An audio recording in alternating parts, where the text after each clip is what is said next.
Welcome to the Great Detectives of Old Time Radio from Boise, Idaho. This is your host, Adam Graham. In a moment, we're going to bring you this week's episode of Broadway's My Beat. But first, I do want to encourage you, if you're enjoying the podcast, please follow us using your favorite podcast software.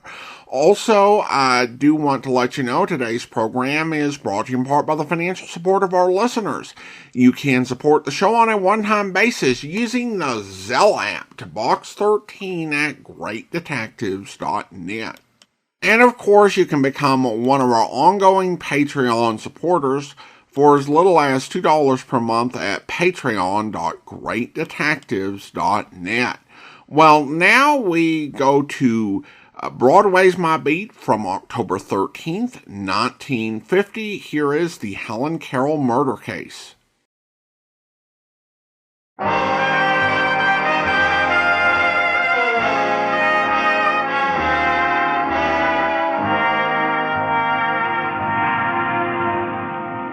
Broadway's My Beat, from Times Square to Columbus Circle, the gaudiest, the most violent, the lonesomest mile in the world.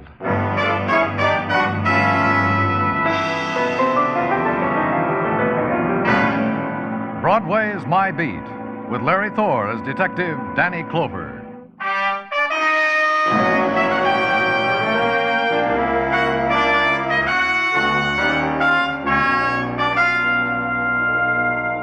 Broadway, where you walk through the October evening and hold close the things you want to save for memories. Then Broadway's as innocent and nostalgic as music drifting from a carousel. And you move on. You get hit in the face by a guy fishing for nickels under a grating. Whatever you were pursuing is gone now, lost. And Broadway trails off into the side streets. Walk them like I did. And try to close your eyes against the pattern of scars in the street of the tenements. The kids with the torn deck of cards under the lamppost. The dogs at the trash cans. The wide-eyed girl who lurched against me. Pardon me. That's all right. Pardon me. Pardon me. That's all right. Is something wrong, miss? No, it's all right. I'll find it all right. Find what? May I help you? You've seen it? You know where it is? You're not feeling well, miss. Let me take you home. Home? That's right. Where do you live? I don't know. Then tell me your name. We'll find out. I don't know my name. I don't know who I am. I don't know who... Tell me who I am. Now, just take it easy. That's better. What were you looking for? Pocketbook. I remember I had it. I think I had it when I was rocking right over there. I fell down. Well, let's go see. How long ago did you miss your pocketbook? A little while, I think. I don't know. An hour? No, just a few minutes ago. I can't remember when. Here's where you fell? Yes. I remember because when it happened, I stretched out my arm so I wouldn't hit the trash can. Uh-huh. Is this it, miss? Yes. Yes, that's it. I can remember that. Let's open it. Yes. Here, a wallet. Here's a driver's license made out to Linda Arnold, 1912 West 54th Street. 5'4", blonde hair, green eyes. That fits. And this, in case of accident, notify Helen Carroll. Address the same. Helen Carroll. Aunt Helen. Yes, that's right. My name's Linda Arnold, and Helen Carroll's my aunt. Uh-huh. Something else in this purse, Miss Arnold. Recognize it? Why, that's a letter opener. Aunt Helen's. And there's blood on it. That's right, Miss Arnold. It's sticky with blood.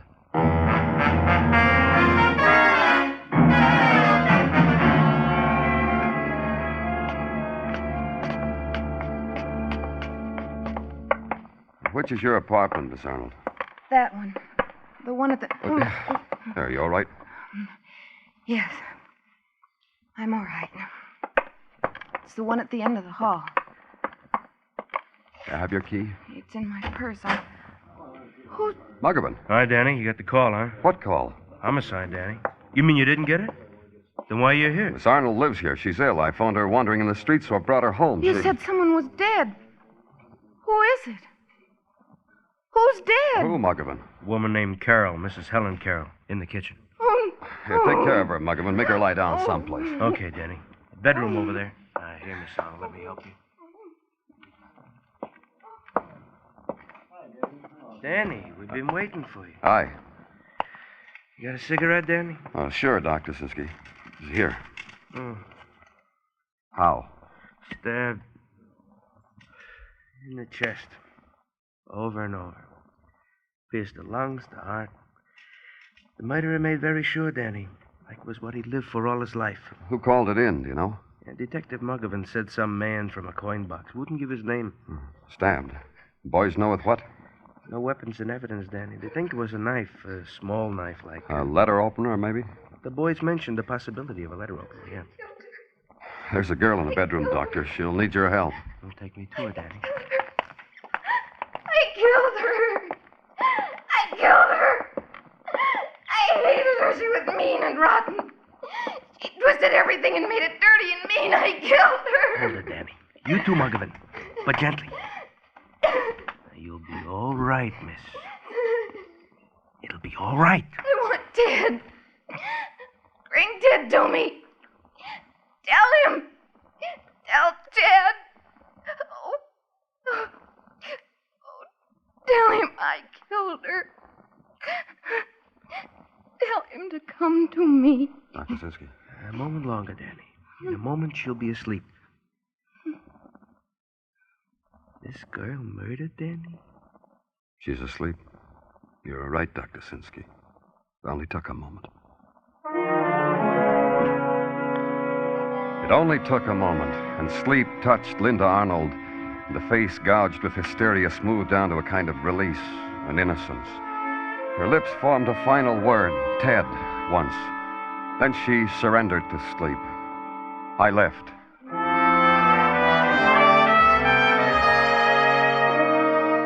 Routine, then. Questions. Questions prefaced with the word Ted, and answers from people who lived in the apartment house. Ted? Guess that's her boyfriend that always comes calling, mister, the good-looking boy in the uniform. Then a woman who opened the door for me before I knocked told me, Ted, you mean Ted Raymond, mister, Linda's boyfriend. About his uniform, mister. Guess that's because he drives a bus. And more questions. And find out Ted Raymond drove a bus for cross-country tours. Go to the depot. Ted was off yesterday, but here's his address.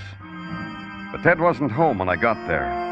Assign a man to call me when Ted got in. The next morning at 10, a phone call. Ted Raymond had been out all night. He just got in. I went there.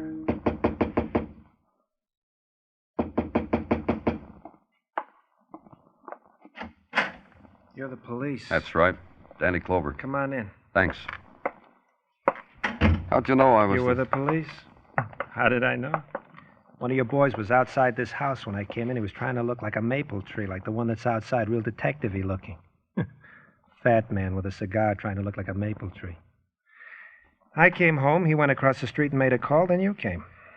Have a chair. Thanks. You know why I'm here? Sure. Uh-huh. That's why you were packing that bag over in the bed. Maybe I was doing the wrong thing. I don't know the etiquette about getting arrested. Do they furnish prisoners with small and necessary items like razor and toothbrush and combs and brushes, huh? Go ahead. Look, that's what I'm packing. Look and then arrest me. Arrest you for what? Come on. Now don't get cagey on me. Arrest me for murder. I killed Helen Carroll. Where were you all last night, Ted? Killing Helen Carroll and walking the streets, atoning to myself for my crime. How'd you make out? Fine. She needed to be killed. All her money. Linda never got a cent of it. Kill her Aunt Helen, marry Linda, be rich. Logic. But now I'm caught. How'd you kill her? I stabbed her. With what? How do I know with what? I picked up something and stabbed her. Let's go, Mr. Clover. Take me down to headquarters, get me a secretary, and I'll dictate my confession. It could have ended there with the boy's confession and arrest. Could have been easy. Easy to erase the words of a girl, the cries of a girl uttered in anguish and hysteria, and the sickness of the lost. Easy to put out of mind the blood on a letter opener found in her purse, found behind a trash can. A girl wandering aimlessly in the twilight. That never happened. But you know it did, all of it.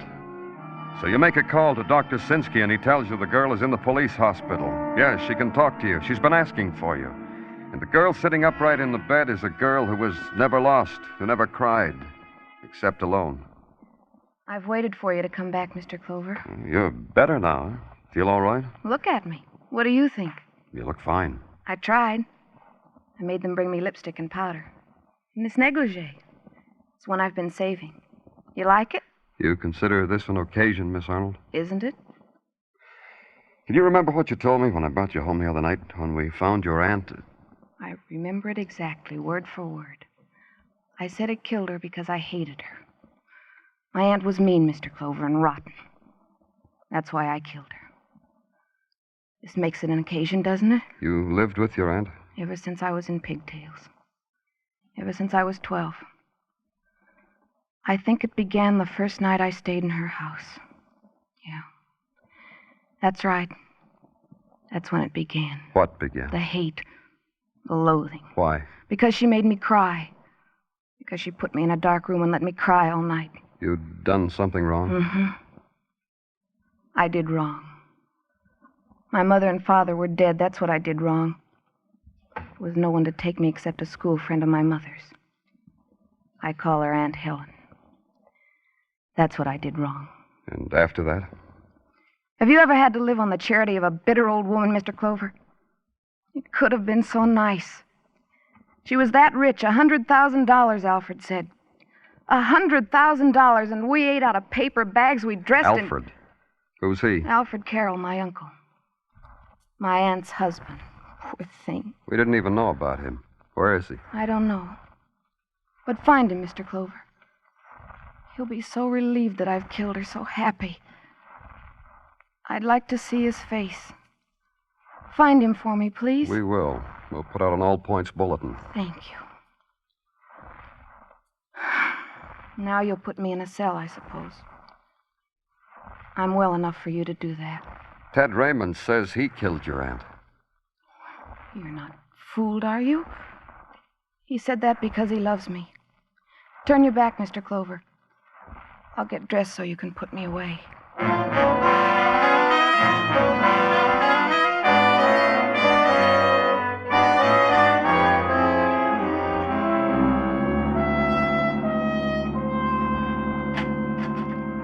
Danny?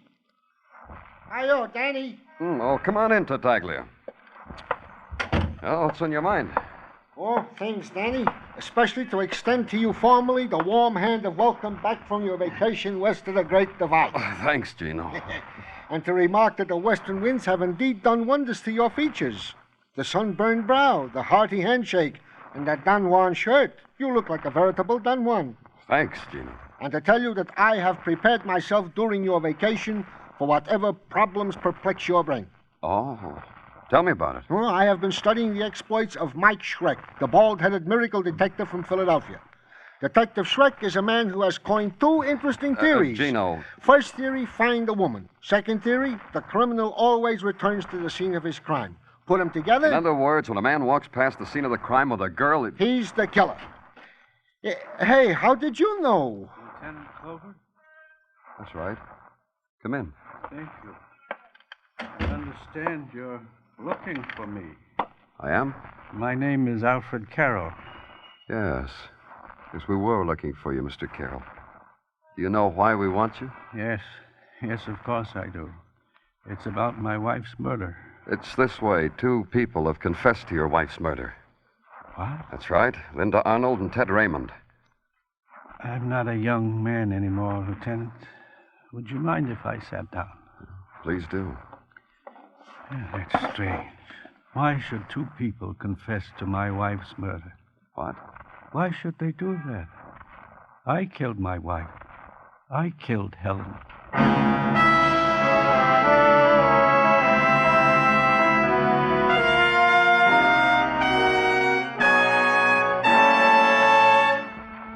You are listening to Broadway's My Beat, written by Morton Fine and David Friedkin, and starring Larry Thor as Detective Danny Clover.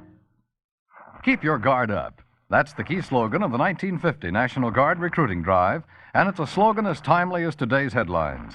More than ever before, America stands prepared, and the National Guard must recruit approximately 220,000 men as soon as possible. By joining the National Guard, young men will have the advantage of choosing their own unit and preparing themselves for promotion by being in a job for which they are best qualified. Investigate the National Guard now. Help America to keep up its guard.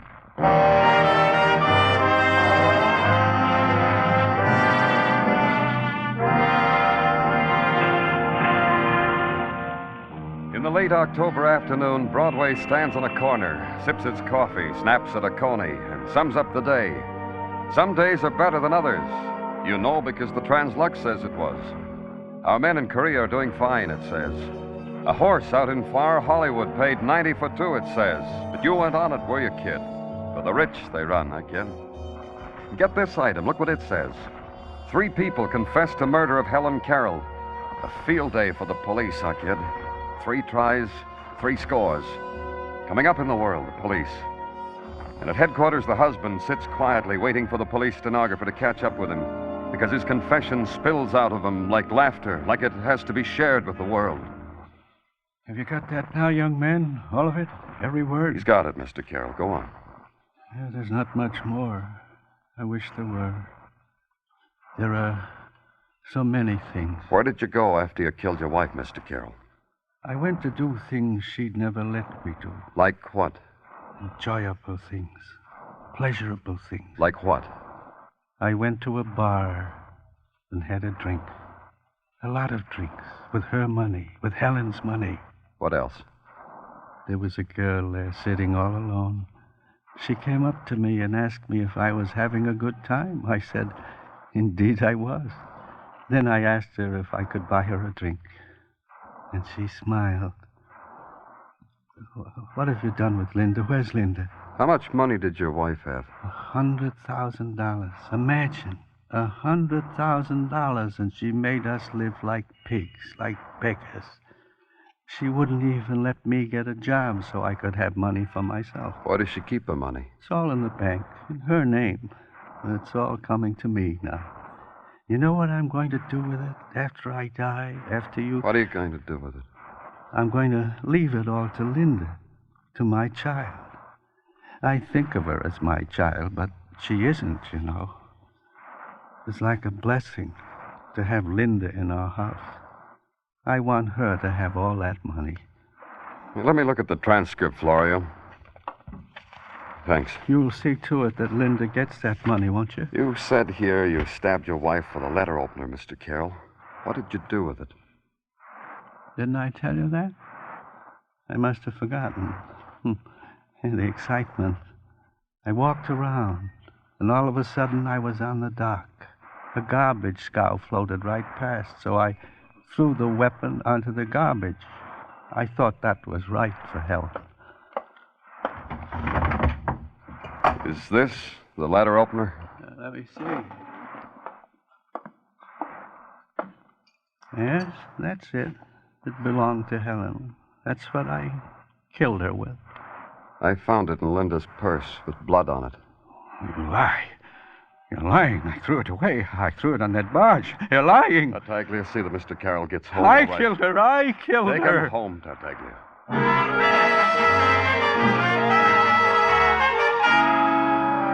And there it was. 3 people confessed to a single murder. An elderly man, Alfred Carroll, said he killed his wife, but the details of the killing were too cloudy. A young woman, Linda Arnold, said she did it, killing done in a mental blackout. A young man, Ted Raymond, swore he was the killer. Take a premise, consider it, make up your mind that one of the suspects was the murderer. But who? All had motive.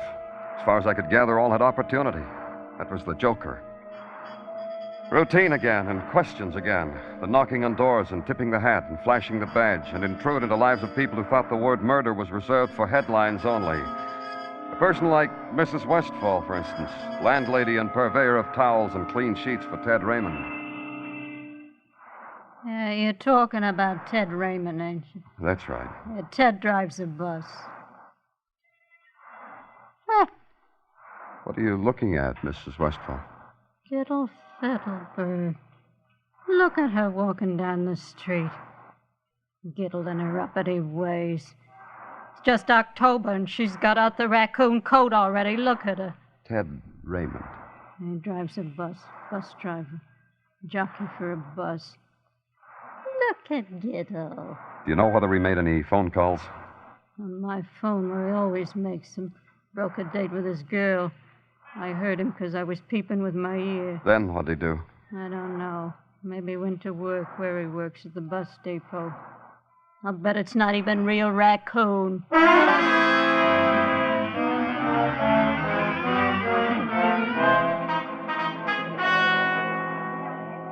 Bus leaving Are for you Trenton, Mr. McLean? Philadelphia, That's right. Baltimore, What can I do and for you, sir? Washington. I'm from the Leaving in police. 5 minutes Oh, at fine. gate I drive 3. that bus for cross-country tours. I'm supposed to take it out to Washington in 5 minutes. Think I'll make it? Sure, this'll only take a minute. The man at the ticket window said you were a friend of Ted Raymond's. Was Ted in trouble? Oh, I'm just supposed to answer the questions. So you'll make the bus. I know Ted. Did you see him last night? All night. Sat up with Pinochle all night from 5 p.m. to 4 a.m. That's funny, you know. What's funny? He called me very early this morning. Told me if anyone asked to say I never saw him at all last night. Bus But leaving you're a for policeman. Trenton, Yeah, better catch your bus, Philadelphia, Mr. McLean. Baltimore and Washington, leaving in 4.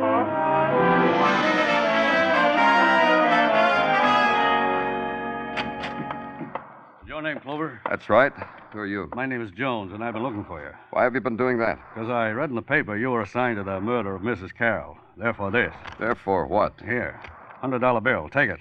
As you see, I didn't spend a cent of it. Look, Mr. Jones, what's this all about? It's about that boy, Ted Raymond. He gave me the $100, and I'm giving it to you. Why are you doing that? Because I'm the superintendent of the apartment house in which Mrs. Carroll was slain. Ted Raymond gave me the $100 early this morning. Said to tell anyone that asked that he was lurking around the apartment house at the time of the murder. I see.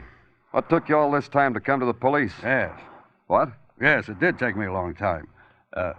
What happens to the $100 bill now, Mr. Clover?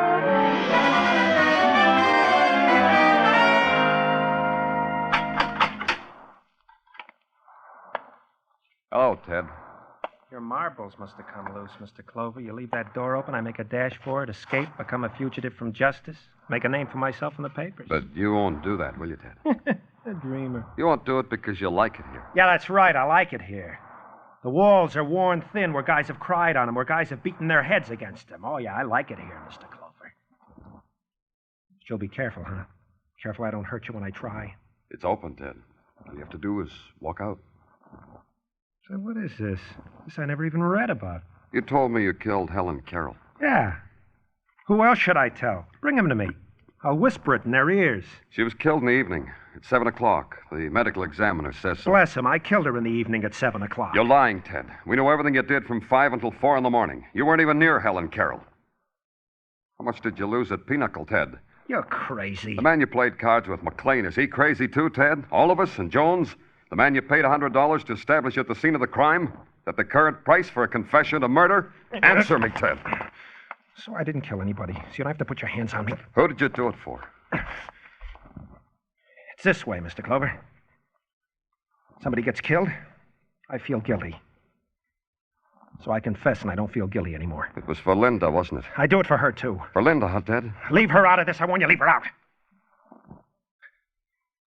Look, Mr. Clover, you're wrong. Linda couldn't kill. She's a sick... But she wouldn't kill. Not Linda. She's just sick, that's all. All she needs is... How sick? Ask her doctor. He'll tell you. Dr. Malcolm. Dr. Malcolm? Yes, Dr. Robert Malcolm in the Equitable Building. Go ask him how sick a girl like Linda can be. We won't need you anymore, Ted. The guard at the end of the tier will show you where to go. Goodbye, Ted.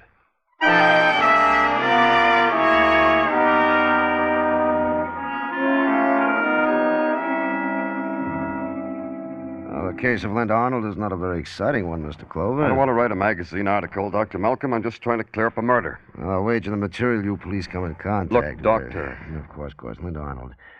She came to me some years ago. How many years ago? Oh, about 10, I'd say. Charity patient. Later, I found out her aunt was quite wealthy, so I had it done her for my fee. Her aunt was the one who was murdered. Really? Now, that's interesting. Oh? Why? Well, let me ask you a question, Mr. Clover. Did Linda kill her aunt? We're not sure. Maybe she did. Why do you ask? Well, there might be a pattern for murder there. Linda was an emotional girl, and when an emotional crisis presented itself, she would well, black out. In other words, at times, rather than face reality, Linda would... I said it. Black out. Would you say you cured her, Doctor? I can only say she hasn't had need to see me for the last 3 years. Yes, I'd say she was a perfectly healthy, normal girl. Anything else? No? Good day, Mr. Clover. It was 5 p.m. when I walked out of Dr. Malcolm's office. It was 10 minutes after 5 when I called the police headquarters and had them release Linda Arnold. Then back on Broadway for a hot pastrami sandwich. I almost had some cream soda, too, but Morris, the waiter, said, Danny, you look dyspeptic. I prescribed celery tonic. Then the theater crowds began to gather and Broadway became crowded, so I left it. Linda Arnold should be home by now. I went there, to her apartment. But it wasn't Linda Arnold who opened the door for me. Oh, it's you, Mr. Clover. Please come in. Thanks, I will. Where's Linda? She was just admiring the clothes I bought for her. I opened a charge account for her because I'm going to get all that money, and I bought all those beautiful clothes for her. Silks. Linda looks so wonderful in silks. See? These, and these, and these. Where's Linda, Mr. Carroll? And this. You should have seen Linda in this. We played that record you're listening to so Linda could walk around to it. Let's get rid of it, huh? Where's Linda, Mr. Carroll? Oh, she's in her room changing into something else. Call her. Because you want to take her back for murder? It won't work, you know.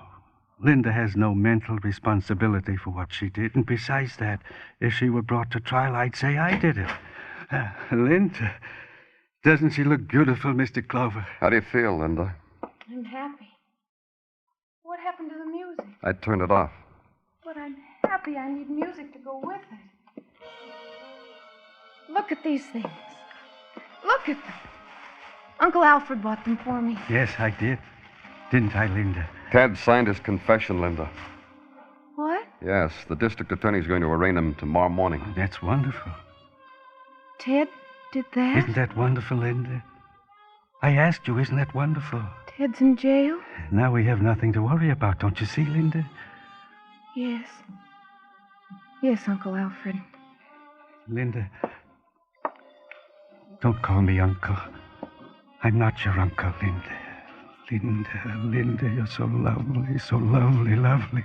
Oh, Linda. You. Take your hands off me. You old man. You. Take your hands off How me. dare you talk to me like that? Get out of here. Get out of my sight. How dare you? I killed for you. Planned this whole thing for you. The years I waited for you. You. Old man. Old man. Leave her alone.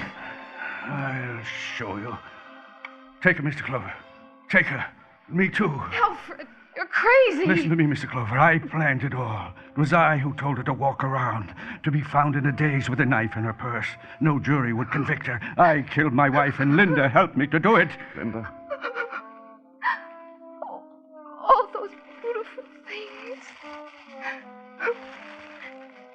They'll take them all away. All these things. All these beautiful things.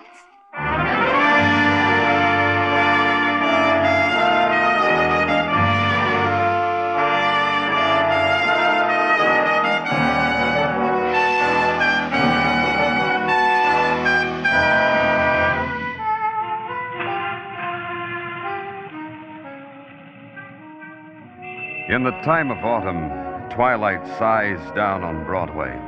You walk toward it.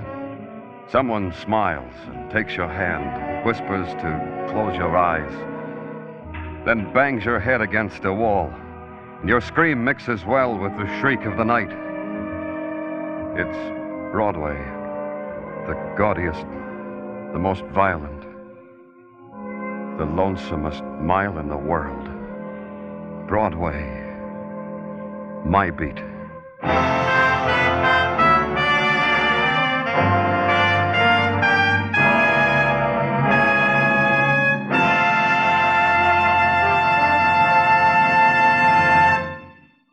Broadway's My Beat stars Larry Thor as Detective Danny Clover, with Charles Calvert as Tartaglia. The program was produced and directed by Elliott Lewis, with musical score composed and conducted by Alexander Courage. Included in tonight's cast were Joyce McCluskey, Herb Butterfield, Peggy Weber, Lou Krugman, David Ellis, and Jack Kruschen. Jack Smith, Dinah Shore, Margaret Whiting, Bob Crosby, the Andrews Sisters, Lowell Thomas, Beulah, Ed Murrow. Anywhere else, they'd make up an all-star list for a week. But at CBS, the Stars address, you can hear them every evening, Monday through Friday. Dan Cubberly speaking. This is CBS, where yours truly, Johnny Dollar, brings adventure Saturday nights on the Columbia Broadcasting System.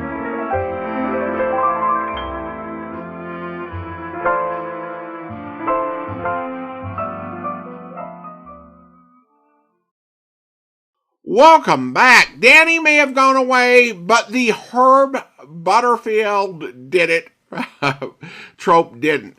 Also, if you're wondering about that $100,000 that Helen Carroll had, today, in terms of purchasing power, it would be $1.3 million, which is nothing to sneeze at, but not super wealthy in terms of net worth. A lot of people with that sort of net worth going around. Though I should say most with that sort of total assets have them in their home equity or locked up in retirement investment accounts. Having that much money down at the bank ready to draw on and live on in an apparently cheap and miserable way is probably a bit rarer. Ted is probably the most unique character in this story. It's pretty common relatively, for there to be multiple confessions that a detective has to sort through. But for someone to work so hard to frame himself for murder is just kind of impressive. Even though, as I gathered from his landlady finding a dozen different ways to say it, he works at a bus company. I believe as a bus driver, I think I got that right. We turn now to listener comments and feedback, and we start over on YouTube, where a listener writes, I've only heard 4 episodes of the show, but it seems like this police officer gets beat up a lot. Well, appreciate your comment. Now, of course, that was regarding the Jack Giorno murder case.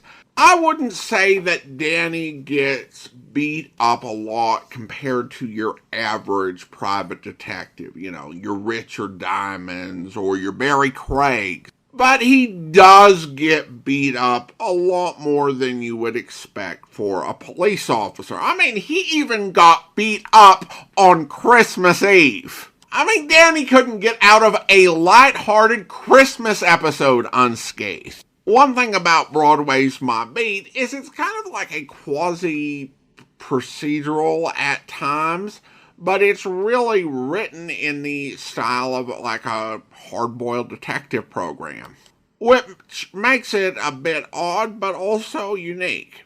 All right, now we go to our listener survey. We have a couple of comments there. CW writes, this show is classically entertaining. It reminds me of my younger days. Keep up the good work. And then we have a comment, no name given. I enjoy the stories, of course, but what separates this podcast is Adam's facts and commentary. It adds depth and understanding. I also enjoy the original old-time advertisements, believe it or not. Well, thanks so much, and I definitely believe that. On my other podcast, the Old Time Radio Snack Wagon, I actually have done a couple of episodes that are just compilations of different old-time radio ads. There's a definite fascination with them, and they had some really interesting approaches, and hopefully we will do more of that over at the Old-Time Radio Snack Wagon. Of course, enjoy the ads that are on these episodes as well. All right, well, now it's time to thank our Patreon supporter of the day, and I do want to go ahead and thank Tristan, a Patreon supporter since November 2024, currently supporting the podcast at the Shamus level of $4 or more per month. Thanks so much for your support, and that will do it for today. We will be back next Wednesday with another episode of Broadway's My Beat, but join us back here tomorrow for Dragnet, where... We've been on this guy for a long time. He pulled the same thing down in San Diego, was knocking down about $2,000 a month. Then he laid out. Now he's at it again up here in L.A. Mm-hmm. Well, as you know, we've been getting reports of the thefts and the passing of the checks about 10 days ago. Yeah, I know. We've got 5 checks passed by this same thief according to handwriting analysis. We know it's the same guy. Talked to the victims and the bank teller. Description of the guy seems to tally with what you people have on him. Yeah. There's just one thing we haven't been able to piece out yet. What's that, Joe? When he steals a check, how does he know what bank to pass it on? Well, I think we got the answer to that one. Well, let's say that he steals a letter, and we know he doesn't only hit the community mailboxes. Sometimes he goes to a private residence, fishes the letters right out of the mail slots in that case. I hope you'll be with us then. In the meantime, send your comments to box13 at greatdetectives.net. Follow us on Twitter at Radio Detectives. And check us out on Instagram, instagram.com/greatdetectives. From Boise, Idaho, this is your host, Adam Graham, signing off.